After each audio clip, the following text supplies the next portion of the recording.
Hi guys, Omarr here with the Samsung Galaxy S10 Plus, and today I'm going to show you how to do a secure Wi-Fi. Essentially this is a VPN, so that's a virtual private network. Before I forget, subscribe, it really helps out the channel. Don't forget to hit the bell icon to be notified first when I post a video. And what happens is that whenever you access public Wi-Fi's, like if you're in like a cafe or something, it can mean that any data that you send or receive when you're connected to that Wi-Fi can be, it's not private. So essentially, if you have this on, it can secure your data and no one can see whatever data you're sending or receiving. So the way you turn it on is you go into the connections, you go down into Wi-Fi, then you go into this advanced part of the Wi-Fi, and then it's secure Wi-Fi there.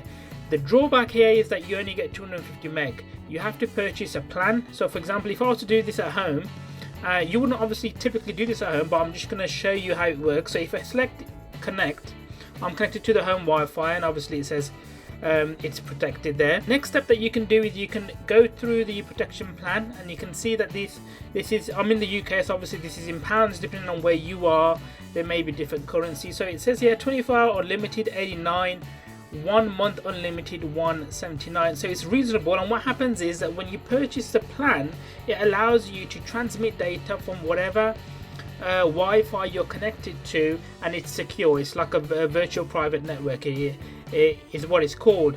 And obviously you can go through and you can select all the apps that you can do as well. So for example, if you're using a certain app like a banking app on the Wi-Fi, then you can select that, and that can be protected as well. So this was just a quick look at how to use the secure Wi-Fi, which is the VPN on the Samsung Galaxy S10 Plus. Thank you so much for watching, and I'll talk to you guys in the next one.